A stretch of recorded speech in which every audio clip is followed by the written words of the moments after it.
Well, good morning. Welcome back to the shop. So I'm working on a project right here. This is ash that I milled probably a few months ago, and I've been letting it sitting in the shop, just conditioning, ready to be finished, because this is material I use for dovetail drawers. So I wanted to try a product. I've got a water-based semi-gloss finish here, and I wanted to try it out because usually I spray on a lacquer onto all the drawer side material, and I wanted to find out if I could roll on the material, this water base, and see if I can get to be close to what I would be if I was spraying it. I just wanted to see what the condition was, and especially how much time it actually took in comparison.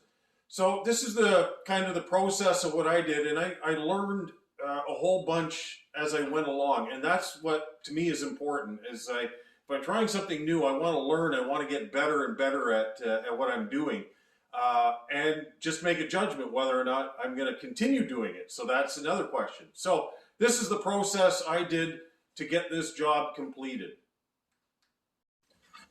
So here's my ash here, and it's just raw. Okay, so I'm just going to be putting one side at a time.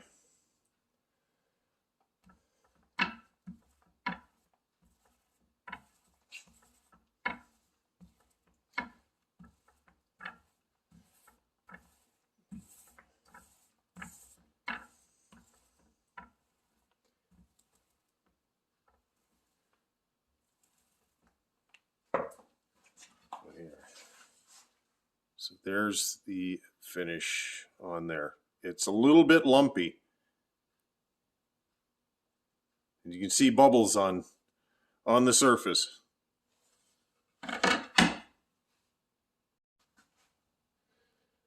So here's the material, and that is now overnight. I let it sit overnight. So all these boards, I've got them scattered all around the shop here, and that's got the first coat on it. So I'm going to show you what it actually looks like in the finish quality after rolling on a first coat on raw lumber. So here's the material that I'm using. It's Varathane Fast Drying Professional Clear Finish in a Semi-Gloss Water Base. And it's easy water cleanup, professional results, warm amber finish. And that's the reason I bought it, because I wanted that kind of more yellowy tone to the finish at the end of the day.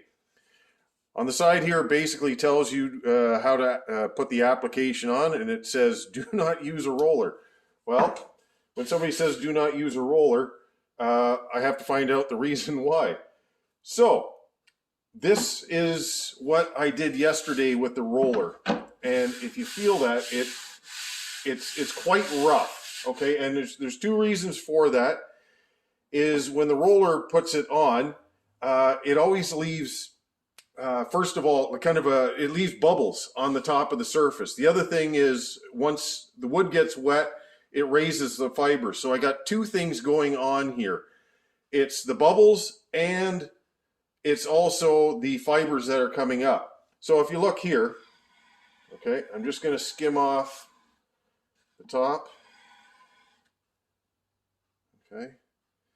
So right there is finish, and also a little bit of the fibers that are coming up. So my thinking is, with this first coat, I'm not really that concerned because I'm going to have to sand it anyways to put the second coat on. So if there's a little bit of a bubble, I'm not too concerned with it. But on my final coat, you know, because I had actually done one yesterday. I let it dry, and then I put a second coat over it with the roller to see how bad it was. And literally you could see the bubbles all over the whole surface. And then when it dried, it felt close to what this one is here. So that's kind of like my thinking, okay, that's just an absolute no-go on that. So I'm going to show you the procedure of what I've done here to get the finish that I want. I want that finish quality. And I'll show you a piece that I just did, and I can show you how it actually looks. All right.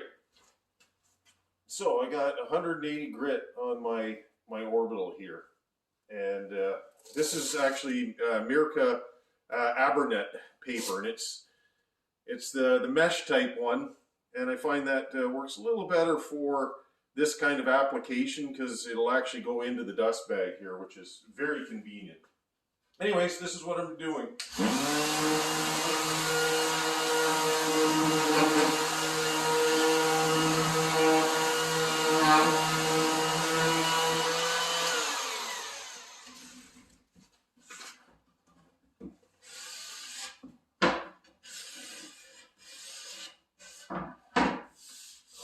So all I'm going to be doing is one side at a time. I'm going to do my edges and my top. And that's all I want to do. And then I'm going to do the same thing in reverse once this is dry. Because this stuff takes about, by the time I can handle it, about an hour and a half before I can actually flip it over and do the whole thing over again.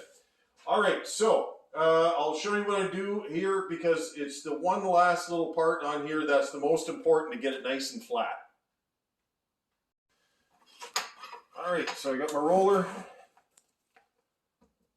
Now, you want to get it on as quickly as possible, and that was the whole reason with using the roller as opposed to using a brush, was I just wanted to get this material on as quickly as possible.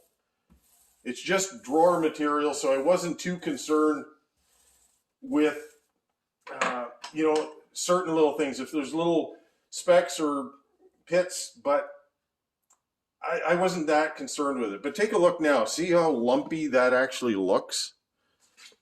Right there. You can see that? Okay. All I do is just take the brush. And all I'm doing is just killing the bubbles that form with the roller. And that's it. And I leave it. Okay, so now the surface looks very streaky. Okay, but when it's in its wet condition like this, they all blend themselves out after. So it's just a matter of knocking the bubbles off, and that's all I have to do. So here are all the pieces that are second coated on both sides. So I've got them just standing up, but look at that. Okay, and that's just the finish that I want. It's not 100%, but it's good enough. It's got the protection I want. These are sides and fronts and backs of drawers, and that's all it needs on it, because it's not like a horizontal surface where you need to put additional coats on it to get that kind of protection. But this is just, it's more than enough for the drawers, and I'm quite happy with the way that it turned out. So the biggest thing for this was definitely the brushing out of the bubbles. That made all the difference, and I would not do it any other way. I'd roll it and then just back brush it to finish it out. But at the end of the day, the amount of time it took me to roll and brush on and do all that, I probably, if I was spraying the way I usually do it, I probably could have saved myself probably 40% in the labor. So at the end of the day, I did all 260 feet with 1 gallon of this. So that was a savings there, because I'd probably go through almost 2 of these if it was in a lacquer-based product. So there's a savings there, but I lost it in the labor. So it's that balance point between everything. But the reality is, if you're doing it in a small shop setting and you're not trying to do this for production or things like that, it would definitely be worth it. I wouldn't hesitate to use it for that purpose. But when you're running a business, it's time and money is always that precious fine line. But anyways, it was a good project. I have some more tools in my toolbox, in a sense, of learning. And that was worth it in that sense. So I now understand a lot more about how to do water-based finishes, and I would feel confident enough to use it on a project in the future. So at the end of the day, do I recommend it? Yep, but maybe not for a production at all. Anyways, you have a great week.